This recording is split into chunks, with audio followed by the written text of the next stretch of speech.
everybody, it's Romania Black, and we're back with Vinland Saga, episode 14. Oh my god, I literally just got back from like a 12-hour road trip about an hour and a half ago. I've been gone the last 10 days for a work trip. It's been long. It's the longest I have ever been without recording anything for my channel since I started this channel like 2 years ago.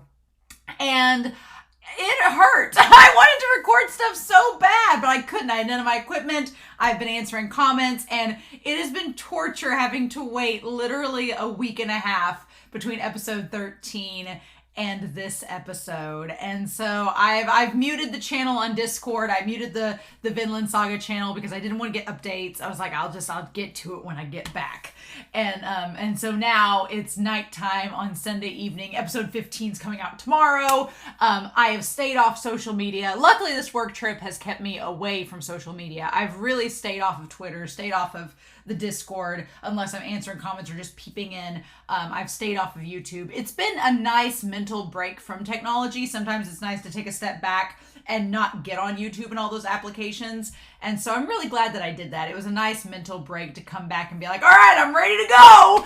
And then here we are. But yeah, episode 14. I do have some comments before we start this. I will probably not have comments for episode 15 because I will record it tomorrow right after this one. So on the plus side, back-to-back Vinland Saga. On the downside, waiting for this episode was very frustrating, and so I thank you patrons for being so kind and patient with me, because I had to basically tell Patreon, I'm sorry I can't post Tuesday's episode last week because I had nothing reacted to. So before we dive into the comments, speaking of Patreon, I do want to give a shout out. We have 2 new members of the philanthropy tier on Patreon, which is amazing. So if you aren't aware, there are 3 tiers on my Patreon. Obviously, I love YouTube support. You guys are amazing. But to those that have somehow the means to give me extra support, I am so grateful. So obviously there are tiers just for the Discord and for polls, which will have a lot coming up this summer for shows replacing other shows, including this one. But I also have a tier on Discord to see reactions a week early. Now you'll get Vinland Saga a week early because I'm back. But I also have a philanthropy tier for those that are just helping me to support buying the subscription to the various streaming services that I do, for getting Streamable, to put certain reactions on, to help support me in the different costs that are accompanying this channel and my passion as a reactor as they come. So I want to give a special shout out to those on Patreon. The list is getting longer and y'all are amazing. Seriously, I am so thankful for all of your support. But a special shout out to Edgar, to Dana, to Truck, to Anime Annie, to Tyrone, to Nameless Monster, to Kenny Arjo, Shimoyama, Be Happy, Translucent Men, Eric, and Sunspots. Thank you all so much. I greatly appreciate the support. All of my love. But real quick, let's get some comments before we start this episode. Shinx was talking about how Snake has been reading the Bible the whole time. It all comes full circle that Snake's been reading the Bible to help himself as he helps read it to Spherical, which is interesting. Also interesting, he's been reading the Bible when Spherical was not as ill as he is now. Almost as if maybe he's been reading to Spherical on his own time and having some private fireside biblical readings. I'm just going to feed into this weird ass ship as much as I can, and nothing can stop me from doing so. I'm back with a vengeance. But also, I like the idea in Shinx's comment that Snake doesn't exactly want to reveal that he's been reading the Bible and letting it be known that there is this more soft and perhaps deeper, maybe vulnerable side to him, because culturally that's not an acceptable thing. He's supposed to be Snake, the badass that nobody can match. He can't possibly be deep and have emotional feelings like Askeladd or anything, right? But I like that we're getting that realization that yes, Snake is much deeper than he appears to be. And kind of going along with that, there was a little bit of debate in the last episode where Redhead PNZ said that at the time the Bible was not necessarily translated into Nordic languages. like English, it was likely in Greek. But they also said he was only reading the New Testament. I'm like, I'm pretty sure the joke was when he said, I want to go back and read the older stuff, he was talking about the Older Testament. And Renaissante kind of complicated that by saying that it could have been Latin as well instead of Greek. So I took a linguistics class in college, but it's not my forte. So I'm more rhetoric and composition than I am linguistics. So yeah, I'm not exactly sure on that. Not brushed up on my history of it, but I think it's fascinating either way that the language is suggesting a bit of sophistication with Snake's background. That's the more important aspect to take away, not what language it was specifically, but the fact that Snake is literate, that he can read, because Thorfinn can't read, has no clue.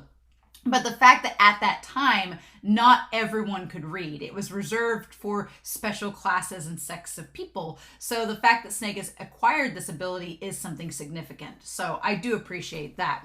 Ailton Silva talks about how lost love from episode 12 could refer to God and what Adam and Eve lost, which could be interpreted as the love for humanity or that innocence. You could interpret it that way from innocence, which kind of ties back to episode 18 in season 1, the conversation with Canute. Treason's Beta said it could represent God's love for humanity, which is interesting because it ties to Thorfinn in interesting ways, because Canute's like, oh, God doesn't love us anymore. I'm off on my own. Here I go again on my own. White Snake blares as Canute sails across the ocean. And then you have Thorfinn, who's kind of learning about God's love and what it could possibly represent and how it ties to his own experience. So it's, like I said in the last episode, it's fascinating to see these two characters encountering religion through different means and getting different interpretations from it. Maybe.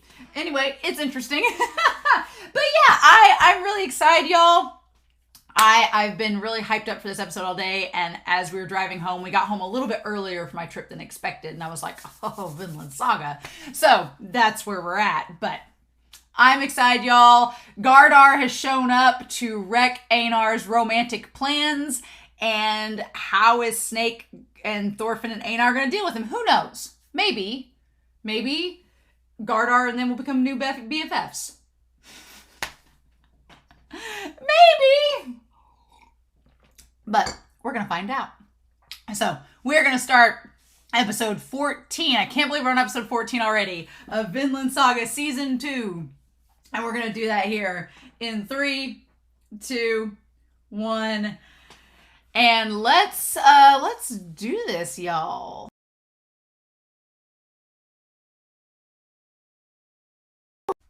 Well, that was painful to watch. Because in typical Vinland Saga fashion, there are no easy choices, nor are there ones that are not without pain. And so theories about Arnheid being pregnant were just a few years too soon. Back there at the start there, because yeah, she's pregnant. Awesome. And it doesn't sound like Ketil knows. I don't think Ketil knows. The only one who knows now is Sverkel, who's like, great, cool. What can we do? But, oh man, oof.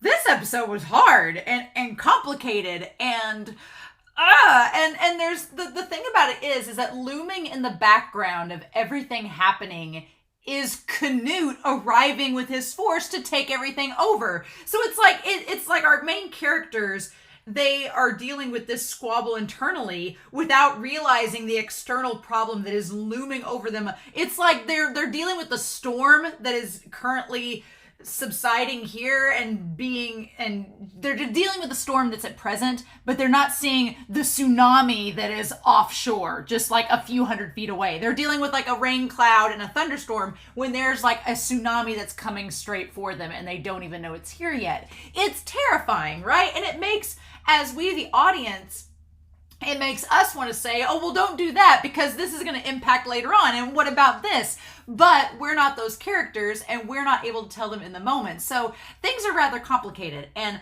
I can't believe I'm saying this, but Thorfinn being the calm and collected one in this situation is still so baffling to me. Like, we went the entirety of season 1 being like, hey, Thorfinn, calm down. Now he is. And we're like, whoa, Einar, wait a minute. But yeah, there's a lot at work here. There's a lot at work here, and there's a lot that relates to modern times. There's a lot that's very historically specific. There is a lot going on in this episode, which I'm glad. I'm glad we finally get some flashback. We were getting flashback into Ketil too, and Severical, we're getting double flashbacks. Lots of things happening, but the voice actress for Arnheid is fantastic. She conveys so much heartbreak and emotion and loss in this, while trying to remain calm and being realistic, and at the same time she loves her husband and wants to. There's multiple layers with Arnheid and Gardar that I think adds to the reasons why she acts the way that she does, and I appreciate that about the series, right? I appreciate there's a lot of, I want to bring Whiteboard Coon out because there's a lot of layers in this episode, a lot of things factoring in that make characters do the decisions that they do. And the only good thing out of this episode is that Hjalti is not dead to our knowledge. He was kidnapped and taken away. He may still be alive. That'd be great. If that kid was still alive and she got to get reunited with him, that'd be awesome. I was fearing the worst. I was afraid that kid was going to be dead, and then she'd have to tell Gardar that their son was dead, and that she's pregnant with her master's child, which if he finds that out, he's going to freak out. Unless she plays it off and they do the deed and she says it's his. Oh, but that's not what she wanted. But there's a lot going on. So we just need to go through this episode piece by piece. Starting out with the OP is great. I haven't seen the OP in a week and a half, so it was nice to get to go back to that. Honestly, Snake doing things and holding his own against this man, a man in love that's backed into a corner, and lots of things make more sense. So here's things, timeline things that we know. We know from the present, the situation of Gardar injured. Gardar is he's just a wounded animal that is just fighting to survive, right? And there's a lot of factors that I'm glad Arnheid is realistic in saying that he's changed. He is more than likely not the man that she married. And Snake says as much. Now Snake's is it's layered, right? Like this episode. But Arnheid, we'll put her here. Arnheid understands that Gardar is likely changed from numerous factors, from the fact that he was in war, from the fact that he was a slave for all this time, the fact that he's injured, the fact he's been without her, the fact that he's disillusioned to think their son's with her. There's all these things. The insane thing about it is that they were separated. They were separated in Sweden. Not here. I thought that when they got here, they got separated. They were both sent here as a pair, and then one person took Gardar, one person took Arnheid. But that's not the case. They were separated in Sweden. In Sweden, he was enslaved, taken away, and then she was subsequently. And by the luck of the draw, the luck of all draws, they end up on the same island. I mean, coincidences of all coincidences. But yeah, basically he was taken away while he was playing soldier, essentially, but for his village, right? And we'll talk about the themes of that, right? So I guess we might as well just put the themes over here since we're so inclined, right? So we have these themes, and talking about violence. A big one is violence changing people, is changing behaviors and people. Because Arnheid believes that Gardar is likely a different man from everything that he's been through. Would agree with her on that. He very much is acting like an animal that's cornered, and he's just like, my wife. You kind of feel for Gardar in the sense that this man lost everything and has been slowly working his way back to find her. You got to appreciate it. And when he sees her, he's like, yes, that's my connection back to normalcy, my connection back to the past, back to how things were before things went to shit. This is my chance. You have to respect Gardar for wanting to go back to that. But he is so driven, mad almost, by this intense love and this intense feeling that it's making him lash out without thinking. right? Without thinking like, oh, I killed Lizard, who's connected to these people. I killed this man, and so now they are likewise going to want to kill me because they think I'm a threat. And it's just that lack of... Thorfinn, against all odds, thinks this through. And thank God he does. Thank God he's changed a little bit. But her reaction when she says, I was afraid of him. Yeah, because she's like, he comes there. She put Arnheid here. She had settled into the fact she wants that normalcy again. She had gotten herself accustomed to the idea, because this has been several years like that. I was trying to think during the reaction how old Hjalti would be. And if this was, 5 or 6 years ago, he'd probably been 7 or 8 now. He'd be 7 or 8. He'd be like, about Thorfinn's age. When Thorfinn was taken away by Askeladd, he'd be probably around that same age.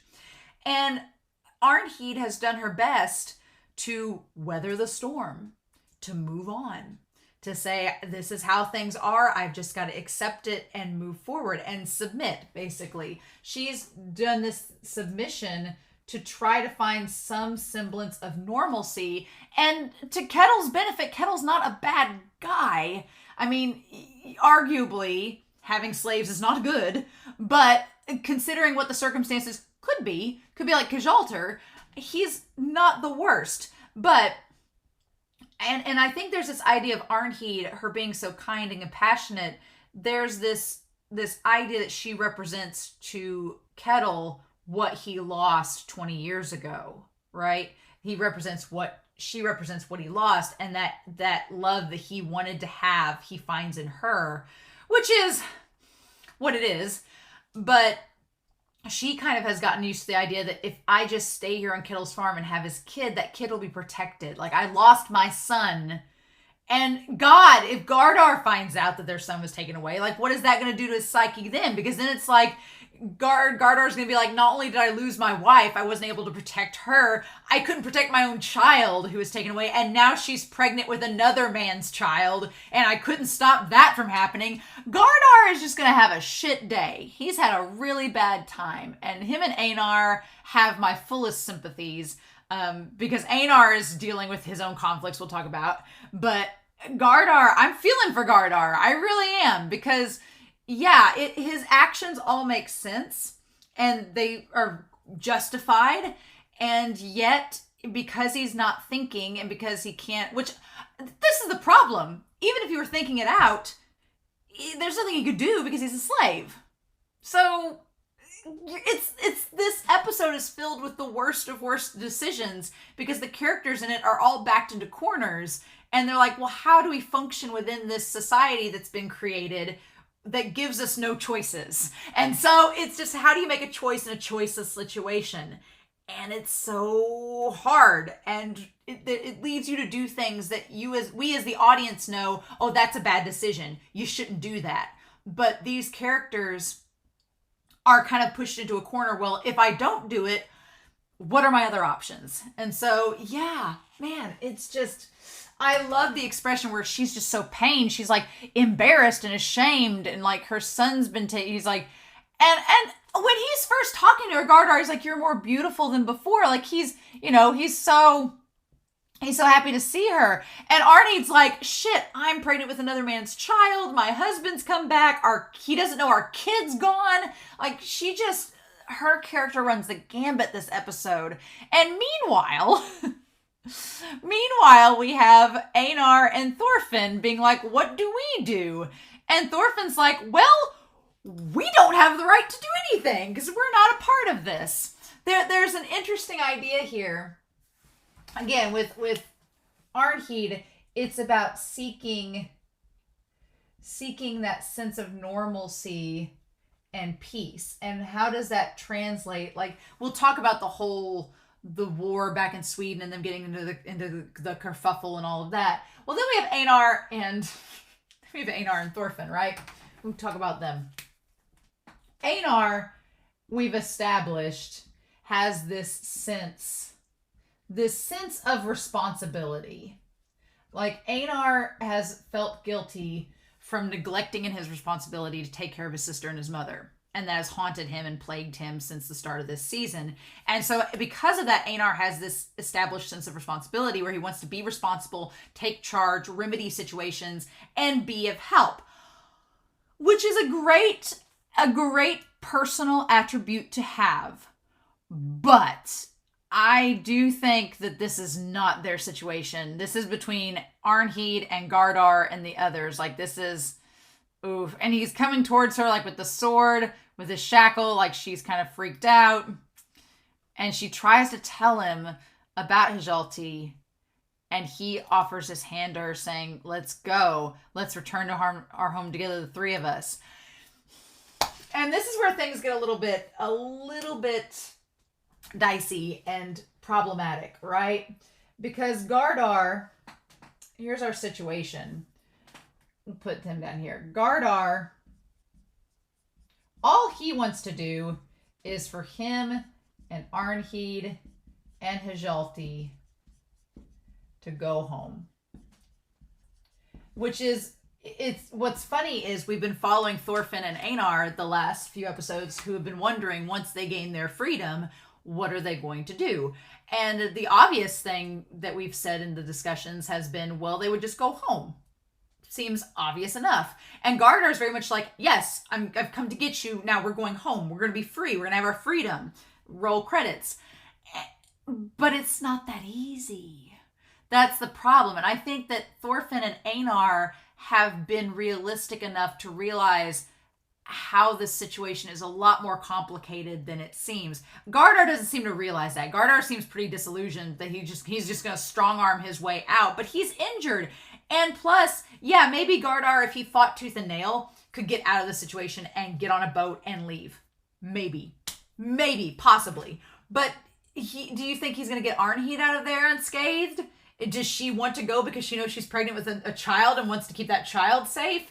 There's that. My logic was, watching this episode, okay, you managed to make it to a ship. You can't sail a ship by yourself. There has to be at least 3 or 4 guys. Who's going to sail a fugitive slave off the island? Probably no one. Maybe if he convinces Thorfinn and Einar to join him, maybe they'll all escape off the island together. That'd be great. If they all got off the island before Canute showed up, that'd be real great, actually. If they could do that, I'd be 100% for it. I'd be like, hey guys, you guys get off. Snake, let him go. Just let it go, right?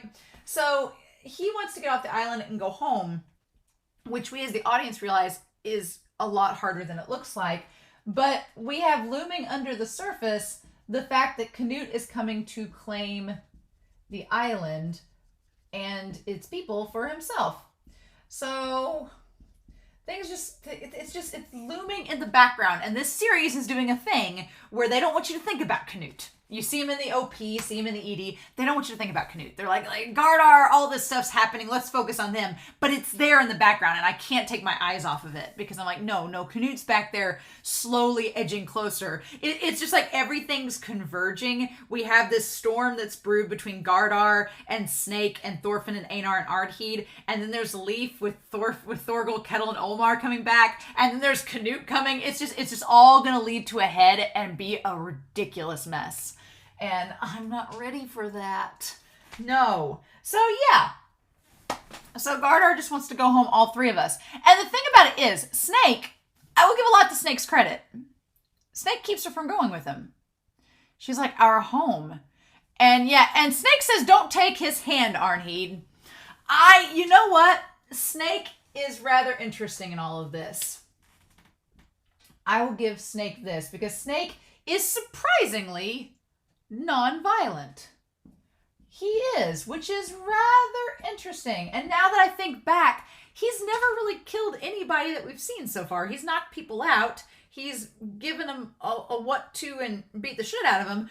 But he's not outright killed anybody that we've seen. And I think that and I put non-violent up there, but what I really mean is the idea of killing and taking a life.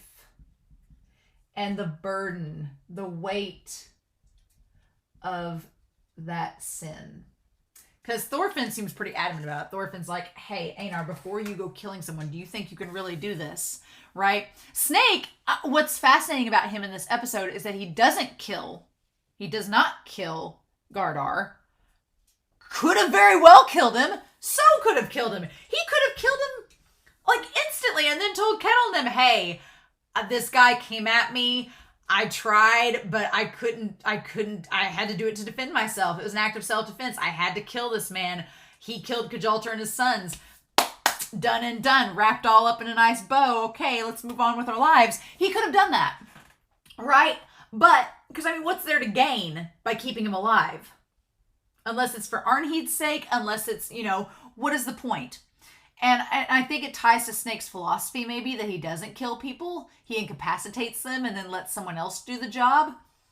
That could very well be, right? Which would be fascinating because that seems Thorgal has no problem taking lives. If this was Thorgal instead of Snake in this situation, Thorgal would have instantly gone after Gardar and they would have fought to the death. And Thorgal would have tried to kill him. It's fascinating that Thorgal looks up to Snake when Snake seems to have a little bit more like Askeladd tendencies of, I'm not going to kill you unless I absolutely have to because I might be able to use you for something else. That sort of thing. But with Snake, Askeladd always kind of had this like kind of connivingness to him that was very apparent and you just knew he was using someone for his own benefit. Snake doesn't really have that. So again, why Snake didn't kill Gardar is interesting to me. I want to know more. And plus, he's thinking very much of Arnheid in this. He could have let that guy run off with Arnheid. Could have let him do it. Could have let them do that. But then what would have happened was they would have chased him down and maybe killed him in front of her. And was Snake trying to prevent her from seeing that? From experiencing that? Does he know she's pregnant and doesn't want to get the kid involved? I don't know. It would not surprise me if Snake had some kind of weird intuition. But he comes out holding the sword and he's like, nah, don't leave with her. He's like, if you do, I'll kill him. So that's the thing. He threatens her that he will kill Gardar if she goes with him. So he's trying to keep Gardar alive. He says to question him, but what's there to question? He just told Thorfinn and Einar that a slave's thoughts don't matter. So why does he need to know Gardar's thoughts? What's the point? So there's clearly another reason behind keeping him alive. We just, as the audience, don't fully know it yet, right? But I love that he threatens her that if she goes with him, he will kill Gardar. And honestly, that he's doing it to save Arnheid as well, not only for the sake of Ketil, but for her own sake too, because if anybody saw her with him, then she would be by association a fugitive as well. And Snake's like, if you go off with him, you're as good as dead. Do you really want to do that? So it's fascinating. The fact that he killed the horse, though, I was like, damn it, no! He sliced that horse's neck. Oh my God, I can't believe it. He goes to grab it and he sliced the horse's neck. I thought he was aiming for his hand, but no. Snake was smart. Snake's like, nope, I'm going to kill your mode of transportation. Now you got to go on foot. You're not going to be nearly as strong. Nope. And he tells Fox to take Arnheid and get her out of here. What's interesting is she's wearing the same clothes she wore in Sweden. I like that there's that cultural tie there. Back to her past, she's had the same outfit. But yeah, him fighting him. Oh, and his face, God, the face that he makes is just like a wounded animal that's like at the end of its rope. And Fox says there's something wrong with him, and Snake's like, nah, no. I like that he blinks in that moment, and he's like, is it true that he killed Lizard? Like, Snake says no. Snake seems to understand why he would be as mad as he is. And what's fascinating about this moment is that Snake almost seems like he didn't really even want to fight Gardar. It's not until he confirms that he killed Lizard. And then when Fox says, yeah, he split his head open, it's like, yeah, this guy's a threat. If he's willing to kill someone just like that, then he's a threat and he's a problem and he's dangerous. That means he's not thinking about the value of that life. He's going to attack anything that gets in his way, and we need to stop him. But yeah, I like that he has this moment of hesitation to figure all of that out. And he just says, I see. Like Snake doesn't want to fight him. It doesn't sound like Snake wants to do much. I feel like Snake very much understands the situation. And he knows how messed up it is. And he doesn't want to harm Gardar. But at the same time, he kind of has an obligation to Fox and the other men, being like, yeah, this guy killed one of our own. We have to do something. Sort of the eye for the eye situation. Which is fascinating that Snake, we've talked about, has been reading the Bible. And that he doesn't want to show that softness or vulnerability, but also doesn't want to show like that human empathy. Because I feel like he feels for Gardar in this moment. He gets why he's here. He gets what's going on, but because of the system that's been set up, Snake's like, I gotta act somewhat accordingly, and you've messed up with the system, so that's why I gotta fight you now. And he's like, okay. And he asks if Snake is Ketil. And Snake says, so what if I am? So that's I'm going to assume at this point that Gardar knows that Ketil's been sleeping with Arnheid. That maybe that's been the word around town, that the people in the village know that Arnheid is Ketil's mistress. And so 2 + 2 = 4. They've come to that assumption. And so Gardar's like, you're sleeping with my wife. I have issue with that. And Snake's like, so what if I am? Like, just to provoke him, just to egg him on. I'm going to be curious if Gardar keeps thinking that Snake is Ketil, if no one corrects him, and he thinks that Snake's been sleeping with her, which would be, Snake's a handsome guy. I could see why he would be mad at that. And I like the Snake guy. I like Snake's expression where he's like, so what if I am? He's like, I'll go with this lie. We'll go with it. And Arnheid tries to stop him, but they're fighting. And then Einar with the damn axe, like going, and Thorfinn of all people saying, no. Thorfinn saying, we don't even know what's going on. What are you going to do? I feel like Askeladd would be somewhat proud of Thorfinn in this moment for thinking things out and saying, we don't know the situation at all. This is not our business. This is between them. What are you going to do, Einar? Like, why are you sticking your nose in their business? And Einar very much understands what's going on. He's like, are you going to attack Snake? Like, he's like, I know exactly what's going on here. Her husband's here to rescue her. Don't you want her to be free? Yeah, at this point for Einar, which kudos to Einar. Kudos for Einar for not being jealous. Kudos to Einar. Einar gets so much shit in this episode too, because he not only finds out that the woman he kind of had a crush on is married, had a kid with him, but also finds out that she's now having a kid with Ketil. Like, our boy Einar is catching no breaks. I'm like, in the words of Zuko from Avatar: The Last Airbender, that's rough, buddy. I'm like, oh, no. Awful. But yeah, Einar is thinking of Arnheid's freedom and wanting to help ensure it. But I'm like, that's such a short-sighted, narrow-visioned goal. It's a short-term goal because, yeah, you could kill Snake and Fox and Badger.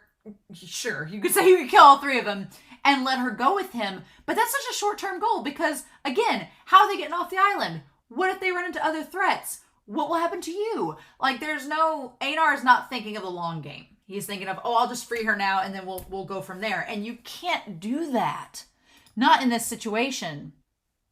And Thorfinn's like, yeah, look what we're dealing with. It's beyond just something simple. He's like, you'd have to kill 3 men to get away. And the moment that Einar said, I know I'm not strong enough, I'm like, there it is. That's it. That's it. He's like, the moment Einar said, I know I'm not strong enough, I'm like, then why are you even trying? If you're not strong enough to take down all 3 men, it's a moot point. There's no point in you getting involved because you're just going to make things worse. And Thorfinn says as much. He's like, can you kill a man? It's not a matter if you're not strong enough to take all 3. Can you kill a man and have that weight on your conscience? And I love Thorfinn's face when he says it. He's like, hey, remember how you've stayed in a barn with me for 3 years and I've had night terrors from killing men? You want that too? Do you want to have sleepless nights too? You want that on your conscience, on your soul? Like, I love that Thorfinn questions that to him. And that's what gets him to calm down. Because Einar, I don't think, wants to kill a man. And I think he knows what Thorfinn's gone through. And that's what makes him stop. And so then Snake says he's going to capture him alive. I want to question him and confirm his identity. So this is Snake's vendetta. Snake wants to confirm his identity. I'm like, you know who he is. Come on, Snake. What else you planning? What else you planning? Come on. And honestly, Snake is really good. But Gardar's that strong from being injured fighting him, which is pretty incredible. But he figures out real quick. He takes the sword and everything and figures out where his weak spot is. That he's hurt there. Yep. And he's like, uh-huh. He's like, that's where it was after all. And the thing of it is, he takes the blade and knocks him out with the blunt side of it. So the sword has like a blunt side, and that's what he's been using to hit him with. I like the idea of Snake having a two-sided sword. One side is blunt and is used more to hit people, and the other side is the sharp side to cut people. I think that says a lot for his character, that there is a sharp, dangerous edge to Snake to be wary of, but then there's also the side of him that is not dangerous, that could actually have a different function and a different personality than the other side. I like it. I like how his sword kind of mirrors who he is, right? But man, him getting drug away to get tied up in the woods and Arnheid having to listen to him scream is heartbreaking. Heartbreaking. And they're keeping 5 guys watching him. I'm like, Arnheid, you think you're going to sneak in there with 5 guys watching him?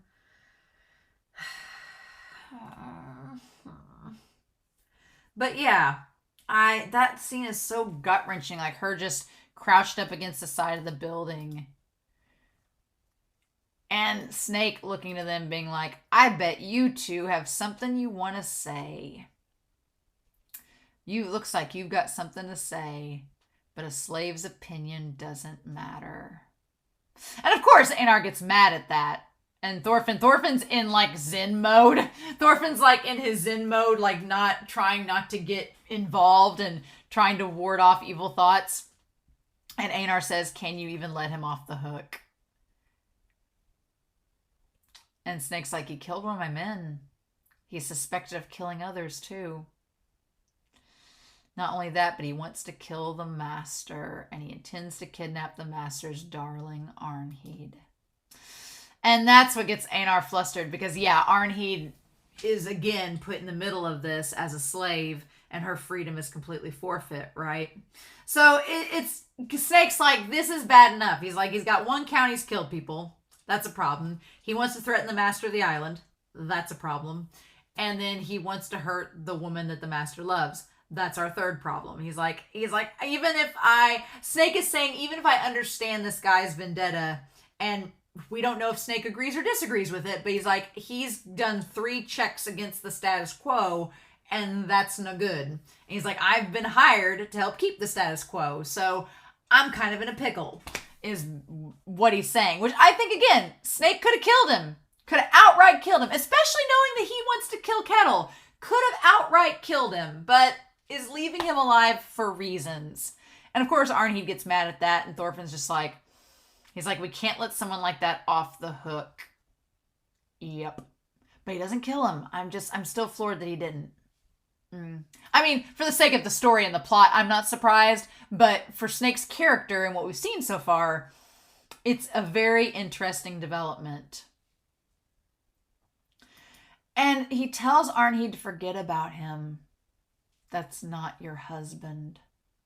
He's just a runaway slave who's lost his mind.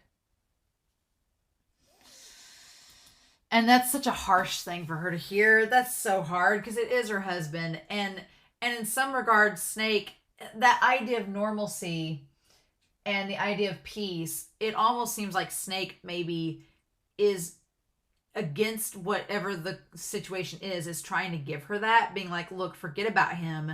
He's just a runaway slave who's lost his mind. Like, just forget that he existed. Just don't worry about him.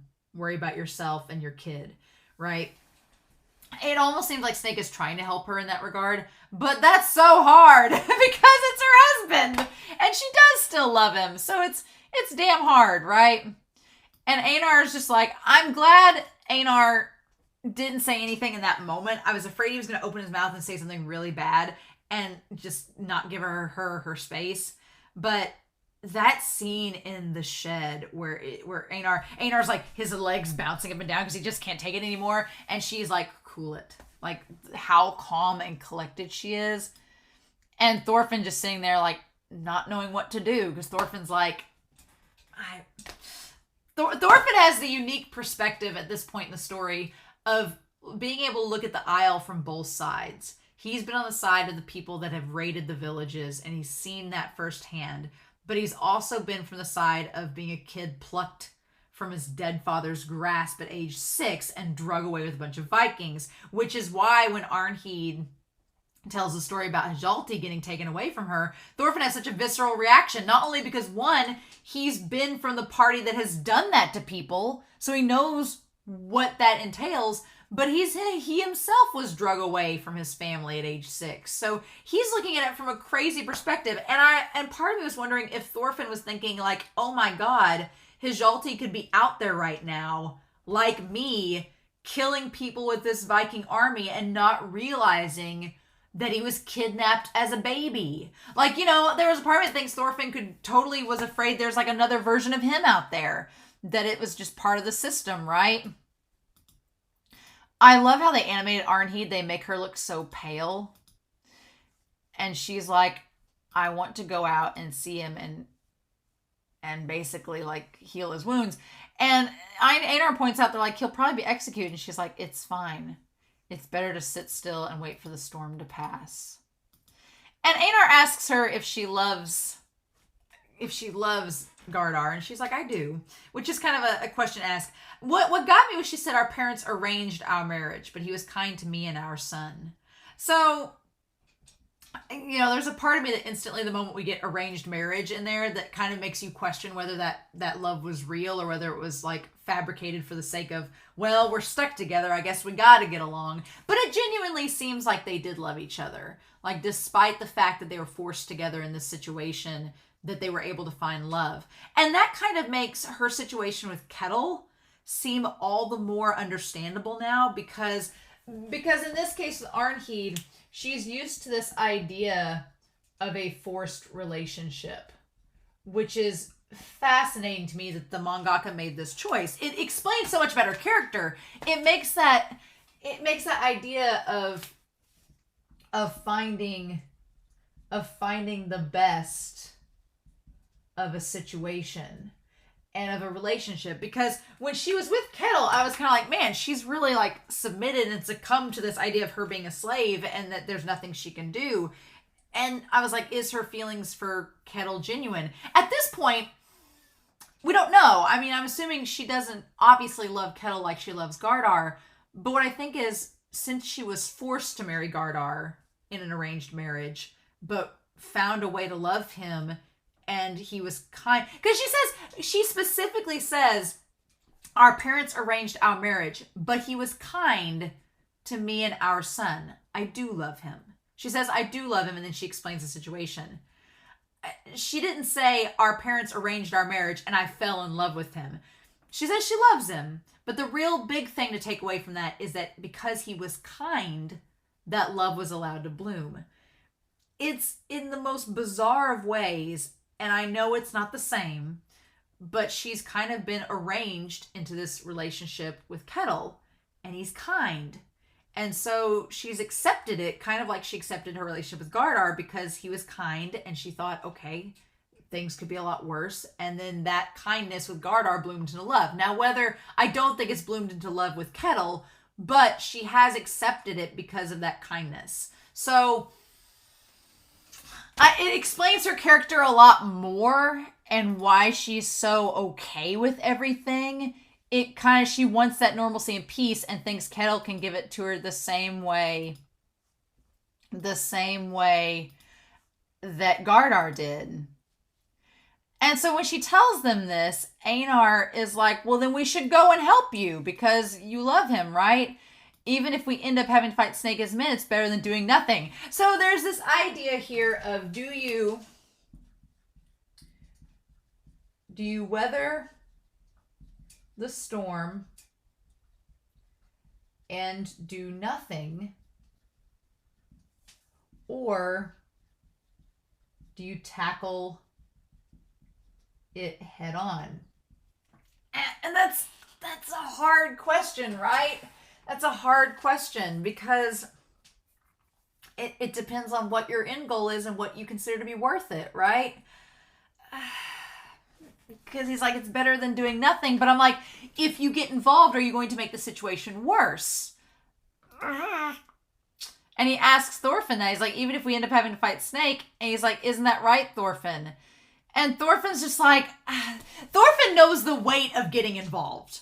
And Thorfinn in season 1 was all about not sitting around doing nothing. He was like, oh no, we're going to charge head first into this situation. We're going to tackle it head on. We're going to fight. It didn't end up yielding great results. And there's this really cool dynamic between the concept of weathering the storm and letting it pass and getting directly involved. And I think what Thorfinn is trying to do in this season is figure out, can we have a happy medium? Can we find a way to involve ourselves without overstepping, without messing up? And that line is so delicate. And Thorfinn's like, if we get involved, we have to have a distinct plan. We have to have a goal. We have to have a reason. We have to have an outcome. I want Thorfinn to say, yeah, we can get involved, but we have to understand the weight of what we're doing and have something prepared in case if things fuck up. Basically, right? But just that darkness, Thorfinn's like, I've been involved and it's not gone good. I don't know if I want to do it again. And Einar's like, lend me your strength. And so then, but then that's a metaphor too for the whole thing with Sweden. The whole thing with Einar and Thorfinn and helping Arnheid, she stops the conversation, right? And it feels like it's a big thing relating back to the whole thing with Sweden, right? The idea of lending strength and then it yielding bad results. The idea of he's like, Einar says, Thorfinn, if you lend me your strength, we'll go save Gardar, we'll rescue him, we'll get him and Arnheid free, and we'll go from there, and we'll have this better future. When I feel that Arnheid is saying, but the present is okay. The present is fine. Even though we know it's not. Even though we, the audience, in this case, there is a difference between back in Sweden and now. And I will be first and foremost with that. Because the whole idea of her being a slave is not fine. It's not. But she is suggesting that back in the past, in Sweden, we were fine. We weren't poor. We weren't rich. We were just fine. And I didn't want Gardar to get involved in this conflict because we had everything we needed. Why would we need anything more? And we'll go into more detail here in a second when they do the flashback, but it kind of relates to now where she's like, no. I don't want you guys to get involved because what I've got here, I'm not free, but I'm not worse off like others. Things are okay. And if I just stay in this situation where it's okay, I can weather the storm. I can move forward. But if I try to overstep and get something I shouldn't, it'll just end up being really, really bad. Because she's like, I've been down that road before. And I don't want it to happen. And so I'm glad that she tells us a little bit about herself. I'm glad Spherical listened to all of it. And she talks about that they were in Sweden with their son, who's the cutest thing in the world. And I'm like, I hope he's alive somewhere and I hope that the fates align and we get to see him again. That'd be great because he's going to be like, 8 or 9 probably now? That'd be great. But she says that fights broke out between groups competing for ownership of the marsh that had all this iron. And Gardar's friend was involved in the conflict and asked him to fight. And he seems a bit like Einar in that he has a sense of responsibility and justice and says what's to help out. And the thing that got me is that she was worried. She's like, everybody's fighting about, everybody's talking about joining this battle. And she's like, no, I want you guys to stay here and protect us. Don't leave to go to a battle. That sounds also a lot like Thor's leaving behind their home and being like, I got to go take care of things. And her being like, oh, why don't you just stay? It seems to be a connection there. And Thorfinn And Einar just sitting down looking at her, just looking so sad. And Spherical, like, having this knowing look, like he knows exactly where the story is going, like knows exactly where it's headed. And she's like, our village had all the pots and sickle blades that we needed. Why did we need more? And so I love that she tries to tell Gardar, be like, we don't have a lack of iron. We don't need any more. And she kind of like hashtag feminism says all the ladies in the village were like, why are we joining this cause for something we don't need? Like, wouldn't it be better if we stayed back here and stayed out of it? But ladies not be listened to. So she's like, and in the scene with Gardar, he doesn't seem like, he hears what she says. He's not mean about it, but you can tell he's like already made up his mind. And she says, why are you risking your life for something we don't need? But him, when he takes her hand, I love that his hands and her hands are like, here's the thing, her hands are just as worn as they are from working on Ketil's farm. So it's like the same situation, right? Only she had her freedom then, whereas now she does not. And his hands are scratched up too. He says, we do need it. It's like Yngviv of the West is an ambitious man. If his clan acquires the iron, it'll upset the power balance in this area. So he's kind of saying, like, it's not a matter of whether we need it for the resources. We need to protect the marsh because otherwise it's going to create a power imbalance and then we're eventually going to get dragged through the mud anyway. So it's really for our own protection that we're doing this. And then he's like, on the plus side, we'll become wealthy. And just to look at her face, she's like, I don't want to be wealthy. I love you and want you to stay here with our kid. Like, I don't care about wealth. And then he takes off. And God, the scene where he's like saying goodbye to Hjalti, your father's going to fight to protect you. Like he has, it's so sad because he like looks so handsome there. Like when his hair's not grown out and his son there. I couldn't understand it. He could have protected us by staying with us. But then they leave. And the women and children were left behind. And several weeks passed. And then the people came running. And it's just so awful because you see them all running to the ships. And they're all excited. And it's like, nope. And luckily, we've had a whole season of despair and destruction. They spare us that. They just get, play the highlights reel. And then there they go, where they killed the elderly and attacked while the men were gone. Our homes were burned and the elderly were killed.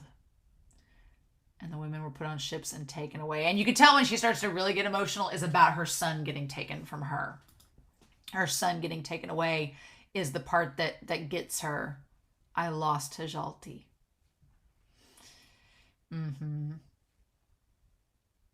then, seeing her baby boy taken from her. It's so sad. Like they couldn't even leave them together. And of course, Thorfinn gets upset about this because, like I said, he's seeing it from both sides. He's been the conquerors from those raids that separated men and women and their children away from one another. But he also has the relationship of knowing how Hjalti has felt, like having him, being taken away from his family at a young age too. And that kid could be out there causing harm as well. Like it's just so hard seeing Thorfinn be so sad because he knows what that, like realizing that someone like him could have caused that pain to someone like her. It's just, God, it's awful. And the way they animate Thorfinn's pain is so good in this episode. And then she wipes her tears away. Like, Arnheid is freaking strong. Like, this woman, to deal with losing her husband, to losing her child, to being a slave, to being shacked up with somebody that she clearly didn't love.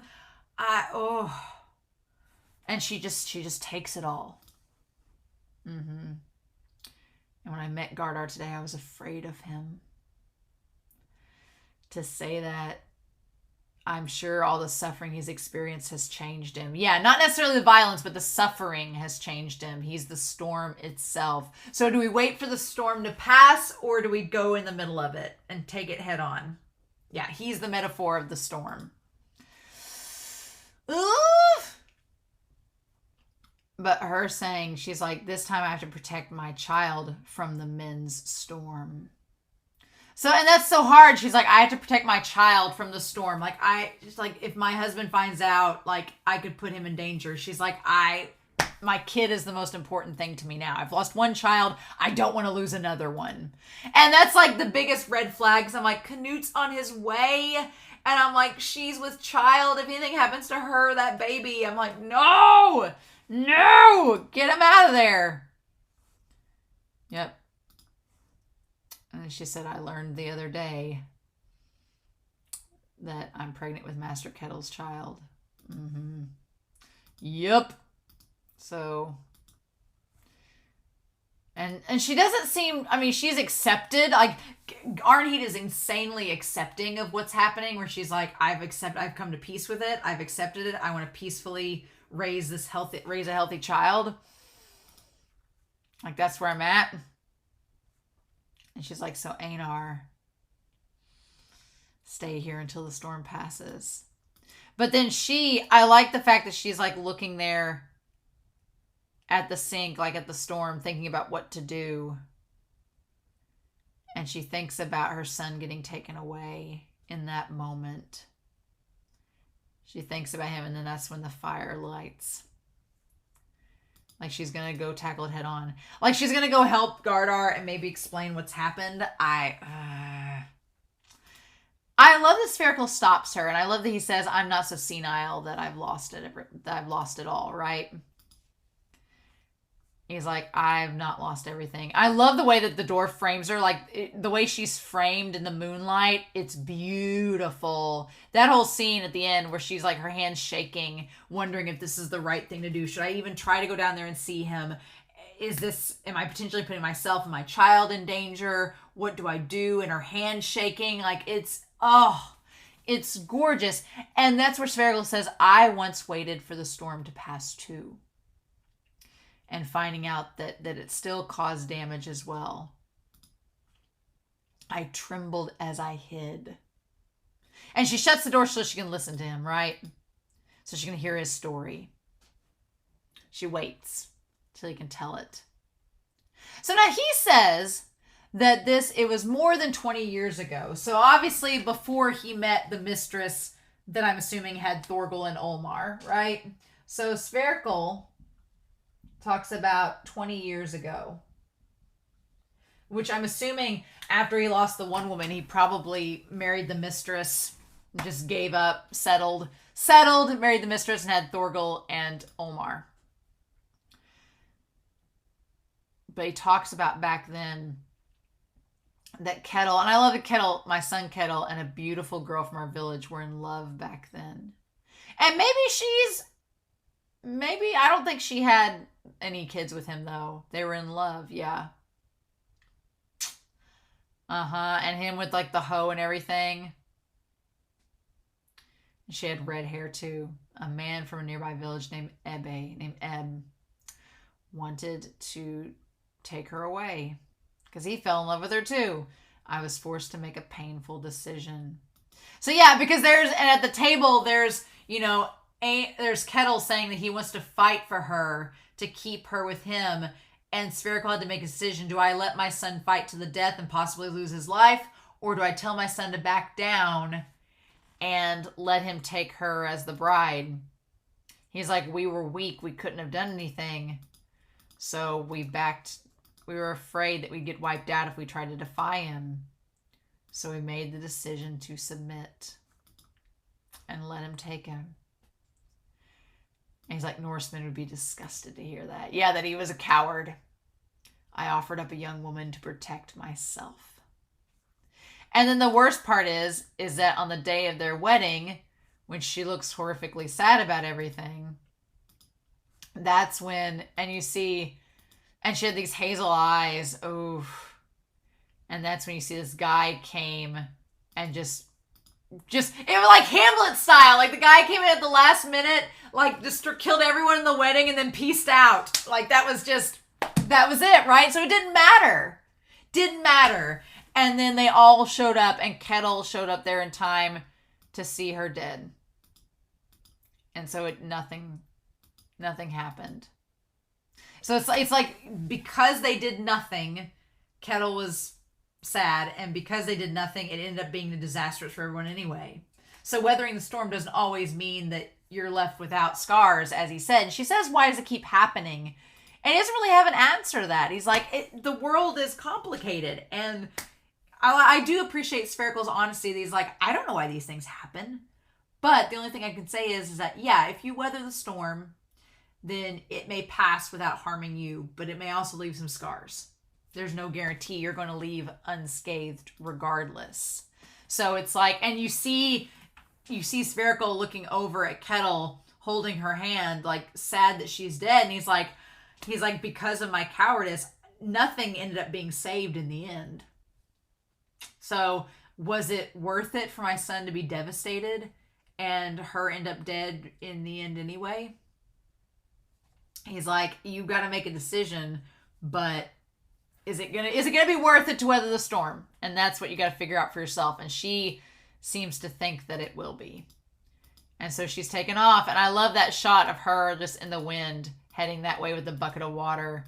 Ah, just in the middle of the storm. It's so good. It's so good. Ah. So yeah, these themes that we got about suffering and violence changing people, about the weight of our sins, about loss, about heartbreak, about do you stay out the storm and weather it, or do you tackle it head on? What do you do? And it may not change the result regardless, but it's one of those hashtag no regret moments where you do what you think will have the least regrets. So the question is now, like, what is Arnheid going to do when she finds Gardar? What is she going to ask him? What is she going to tell him? Is Einar and Thorfinn going to get involved? Are all of them going to escape the island before Canute gets there? That'd be great. If they could just hop on that boat and get out and get the hell out of Dodge before Canute shows up with Loki's men, that would be wonderful. I would be all about that. I'd be like, good job, team. Dodged a bullet. Go grab Leaf on your way through and fish him out of the water and let's go.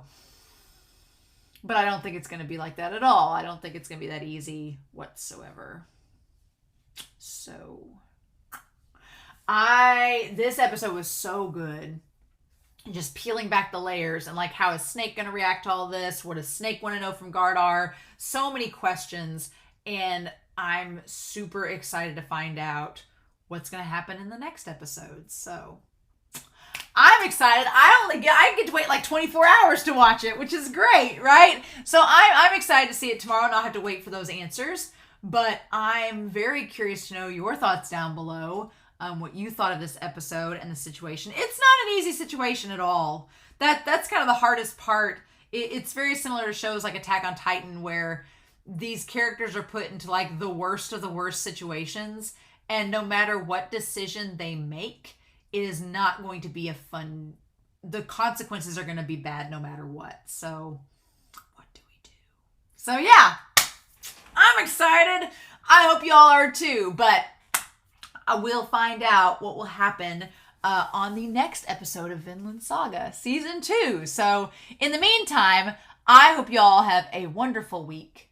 Please stay safe, take care, and yes, I'll be back very soon with more Vinland Saga. Bye.